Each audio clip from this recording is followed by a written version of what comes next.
অষ্টম শ্রেণী পাস একজন ড্রাইভারের বেতন 12তম গ্রেডে রয়েছে। স্নাতক পাস একজন প্রাইমারি শিক্ষকের বেতন সেখানে 13তম গ্রেডে রয়েছে। পরবর্তী বক্তা মাননীয় সদস্য মোহাম্মদ আব্দুল ওয়ারেস, গাইবান্ধা 5, সময় 5 মিনিট।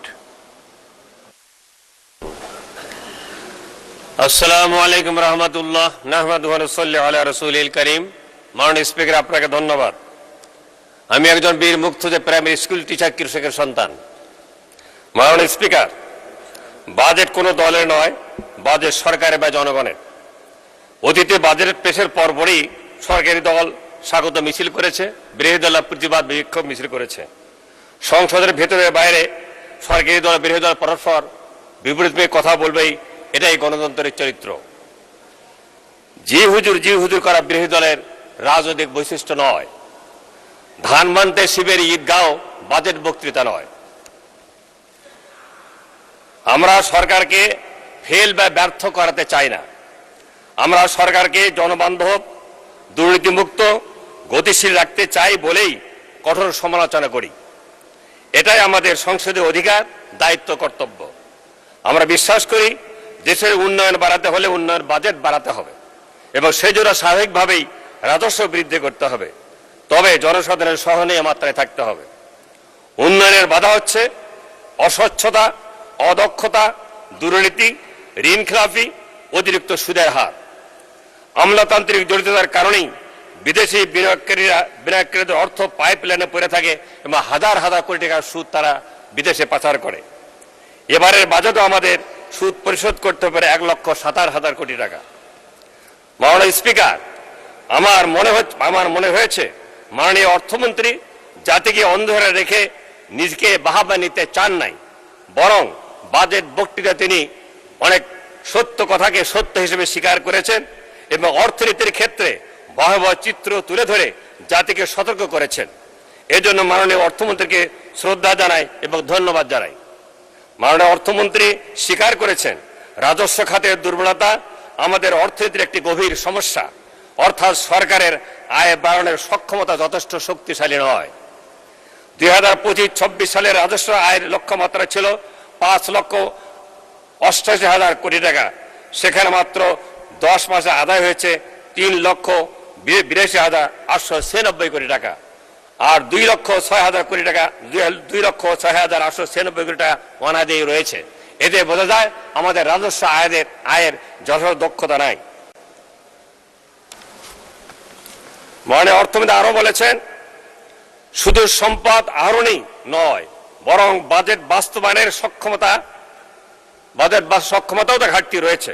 অর্থাৎ সরকারের আয় অর্থাৎ রাজস্ব বাড়ানোর সক্ষমতা কম এবং বাজেট বাস্তবায়নের সক্ষমতা কম।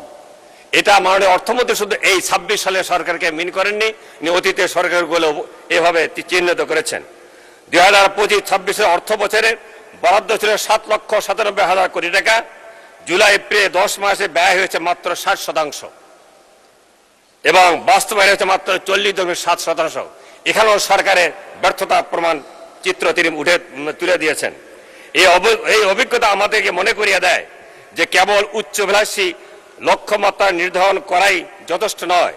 রাজস্ব আহরণ, ব্যয় পরিকল্পনা এবং বাজেট বাস্তবায়নের মধ্যে বাস্তবায়নের মাধ্যমে ভারসাম্য নিশ্চিত করা প্রয়োজন। 2005 এবং 2006 সালে রাজস্ব জিডিপি অনুবাদ ছিল 8.2 এবং 18 বছর পরে 2023 থেকে 2024 সালের রাজস্ব জিডিপি অনুবাদ 8.2, অর্থাৎ 17 বছরে আমাদের জিডিপি কোনো বৃদ্ধি পায় নাই। এটা আমাদের জাতীয় দুর্বলতা, সরকারি দুর্বলতা। মাননীয় অর্থমন্ত্রী জাতিকে সতর্ক করে বলেছেন, আমরা কত গভীর খাদে পড়ে আছি। চাটুকারিতা, স্তুতিবাক্য, সমালোচনা, উপহাস করে এই গভীর খাদ থেকে উদ্ধার পাওয়া সম্ভব নয়। দ্রুত ঐক্যবদ্ধ সিদ্ধান্ত, ঐক্যবদ্ধ পরিকল্পনা, ঐক্যবদ্ধ পদক্ষেপ এবং ঐক্যবদ্ধ বাস্তবায়ন প্রয়োজন। 2025-26 সালে অর্থ বছরে খিলাফি ঋণের পরিমাণ ছিল 6,40,000 কোটি টাকা, যা বর্তমানে বাজেটে প্রায় 2/3 2024 সালে আমাদের বৈদেশিক ঋণের পরিমাণ ছিল 8,12,000 কোটি টাকা। আভ্যন্তরীণ ঋণ ছিল 10,77,000 কোটি টাকা। এই মিলে 2024 সালেই আমাদের জাতির ঘাড়ে ঋণ ছিল 18,892,892 কোটি টাকা, অর্থাৎ আমাদের বর্তমান বাজেটের দ্বিগুণ শুধু ঋণই ছিল। এই জন্য IMF, ওয়ার্ল্ড ব্যাংক বলেছে বাংলাদেশে ঋণ গ্রহণের ধারণ। ধন্যবাদ মাননীয় সদস্য। আজান পড়ে গিয়েছে, সুতরাং আজান পড়ে গিয়েছে, অসুবিধা হবে না? জি বলুন, 2 মিনিট বলুন। জাতি পুনর্গঠনে, জাতির উন্নয়নে কর্মদক্ষ, সৃজনশীল, নৈতিক মূল্যবোধ, দেশপ্রেমী, সৎ ও যোগ্য নাগরিক তৈরি করতে হলে শিক্ষার গুণগত মান, অবকাঠামোর উন্নয়ন, শ্রেণীকক্ষে প্রযুক্তির ব্যবহার বৃদ্ধি করতে হবে, ধর্মীয় শিক্ষার বাধ্যতামূলক করতে হবে। এই জন্য প্রাইমারি স্কুলগুলোকে অবশ্যই একজন ফাজিল পাস শিক্ষক দিতে হবে, এবার যেখানে অন্য ধর্মের শিক্ষার্থী রয়েছে সেখানে অন্য ধর্মের শিক্ষকও দিতে হবে। মাননীয় স্পিকার, আমি দাবি করছি প্রাইমারি স্কুল সহকারী শিক্ষক যারা রয়েছে তাদের দশম গ্রেডে উন্নতি করার জন্য। এর কারণ অষ্টম শ্রেণী পাস একজন ড্রাইভারের বেতন 12তম গ্রেডে রয়েছে, স্নাতক পাস একজন প্রাইমারি শিক্ষকের বেতন সেখানে 13তম গ্রেডে রয়েছে, স্নাতক পাস হাই স্কুলে একজন শিক্ষকের বেতন 10ম গ্রেড, স্নাতক পাস একজন সাব ইন্সপেক্টর বেতন 10ম গ্রেড, একজন HSC পাস ইউনিয়ন সেক্রেটারি বেতন 10ম গ্রেড।